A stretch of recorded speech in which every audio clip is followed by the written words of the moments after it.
Update pa rin po tayo sa nagpapatuloy pa rin po na holiday exodus. Ngayon naman po ay makakausap natin ang tagapagsalita ng Philippine Drug Enforcement Agency, si Attorney Joseph Canulot. Kaugnay po ito doon sa mga isinasagawa na drug testing, random drug testing sa mga terminal at yung pong resulta ho ng mga ito. Magandang araw, magandang tanghali po sa inyo at welcome sa Bombo Radio Philippines. Attorney Joseph Canulot, sir, si Bombo Genesis at Bombo Ever po ito. Attorney. Magandang tanghali ho, Bombo Genesis at saka Bombo Ever. Magandang tanghali rin ho sa mga nakikinig at nanonood sa ating palatuntunan. Thank you so much for joining us. Tayo po yung napapakinggan at napapanood live sa ating pong 32 stations nationwide, attorney. Kamustahin po namin yung pong atin pong pagsasagawa ng random drug testing kasama po ang Land Transportation Office at ang Transportation Franchising and Regulatory Board. So far, ano pong mga resulta ho ang inyo pong nakuha, attorney?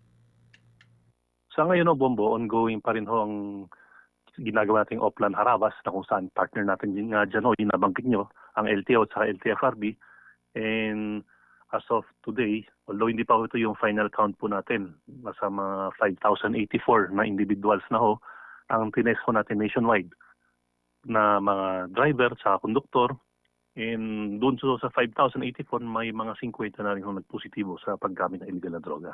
Oh, grabe, dami ho pala nung 5,000, ano? Ano to, attorney? Saan yung concentration ho natin? Nationwide po ito, Bombo. So sa mga terminal ng ating mga pampublikong bus, pampublikong jeep. So yung mga public transport po natin sa mga terminal, diyan tayo nasasagawa ng random drug testing. And kung tatanungin ho nila, bakit ito kailangan ng ganito? Itong Oplan Harabas po kasi, ito po yung sinasagawa ho natin together with the LTO and LTFRB to ensure na yung mga mananakay ho natin makakarating ho saan lang paroroonan safely. Dahil nga ho, lalong-lalo itong Semana Santa, we are expecting na magdadagsa ho mga tao sa ating mga terminal for them to return to their provinces para magnilay-ngilay. So itong ginagawa natin is sinisiguro ho natin na yung mga nagmamaneho sa ating mga pampublikong transportation ay hindi ho nakagamit na illegal na droga. Opo. Pero yung bulto ng ating samples, yung 5,000 na yan, saan po yung may pinakamarami? NCR pa rin, attorney? Nationwide po ito, Bombo. Hindi lang sa NCR yung bulk, pero meron din sa Region 9, saka Region 6. Actually sa Region 6, halos everyday yung ginagawa yan. So, pagkatapos siguro itong Oplan Harabas, makikita natin sa yung pinakamaraming test na naisagawa po. Was there ever an incident na umayaw yung pong mga driver, mga conductor, attorney? Sa ngayon po, wala naman pa rin kami natatanggap na report na merong umayaw.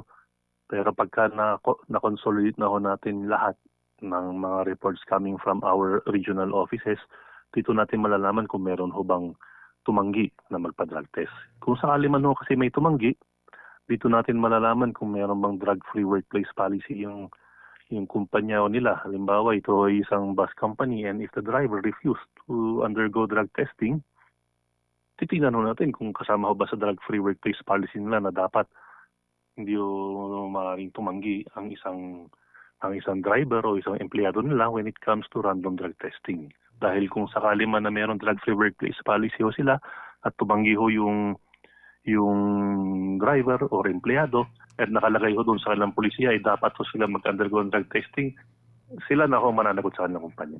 Kasi safety na ho ng mga pasahero, yun nakataya ho dito. Okay, Bombo Ever, with your questions kay attorney. Right. Attorney, last year po may mga balita po tayo na na-arrest ng individual sa Batangas Port na nagtanggap pong magpuslit ng mga illegal na droga. Kumusta po yung coordination po ninyo sa mga pantalan po para maiwasan po yung mga ganitong kaparehong insidente? Sa mga pantalan ho, Bombo Ever, patuloy ho yung ginagawa natin mga operations dyan. Sa katunayan, lalong-lalo itong mga panahon na Semana Santa, yung ating mga interdiction units sa mga pantalan, pati sa mga paliparan, naka-alert po yung mga yan. And in fact, dyan sa airport, may mga nasasabat ho tayo na nais magpuslit din na illegal na droga. Pati ho sa mga pantalan natin, meron din ho tayong mga nahuhuli. Alright. Base po sa monitoring po ng PDEA, tumataas po ba yung illegal drugs activities kapag ganito pong mga holiday season? Usually kasi Bombo, pagka ganito mga mahabang bakasyon, akala ho ng mga deal na illegal na droga, natutulog ho ang mga otoridad. Pero ito ho yung mga panahon na kung saan kaya naman ho, Attorney. especially Okay. driver, dahil ito ho, hawak-hawak po nilang mga sasakyan, tawag na extraordinary. So ito ay malaking bagay dahil it concerns the safety of the riding public. Po ba nakapokus, attorney, ito pong mga kumbaga sentro po ngayon na yung mga lugar na kung saan nakasentro po ngayon yung pagbabantay ng PIDEA para maiwasan po natin yung mga pagpupuslit po ng illegal drugs, especially now na ginugunita po natin itong Semana Santa? Ang kasama ko dyan sa ating mga binabantayan is yung mga ports na ginagamit, especially yung sa mga roro. Dahil marami rin dyan nagbabalak magpuslit ng mga illegal na droga through the use of yung ating mga roro.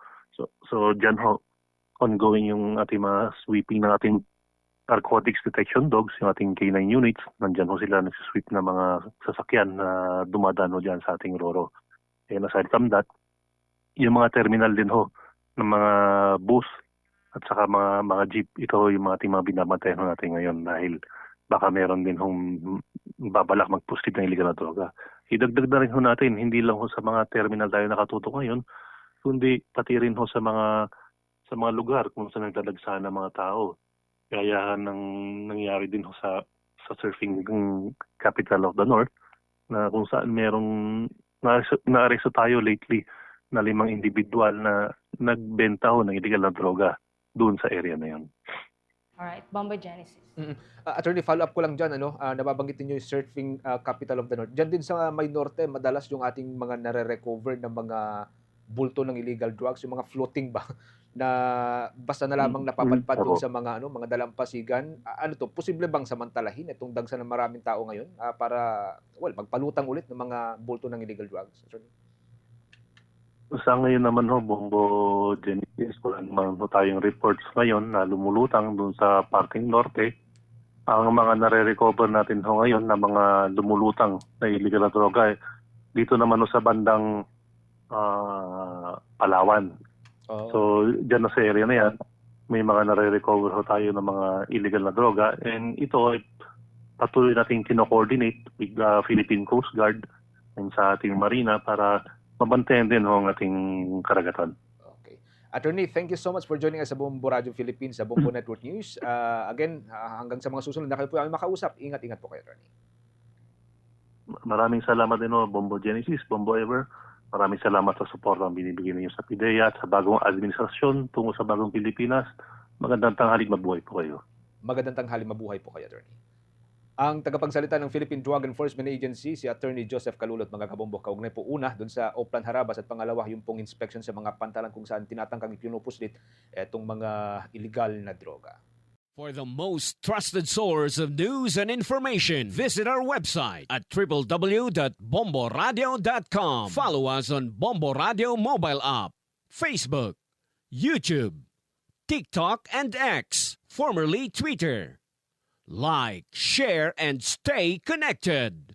Anytime, anywhere.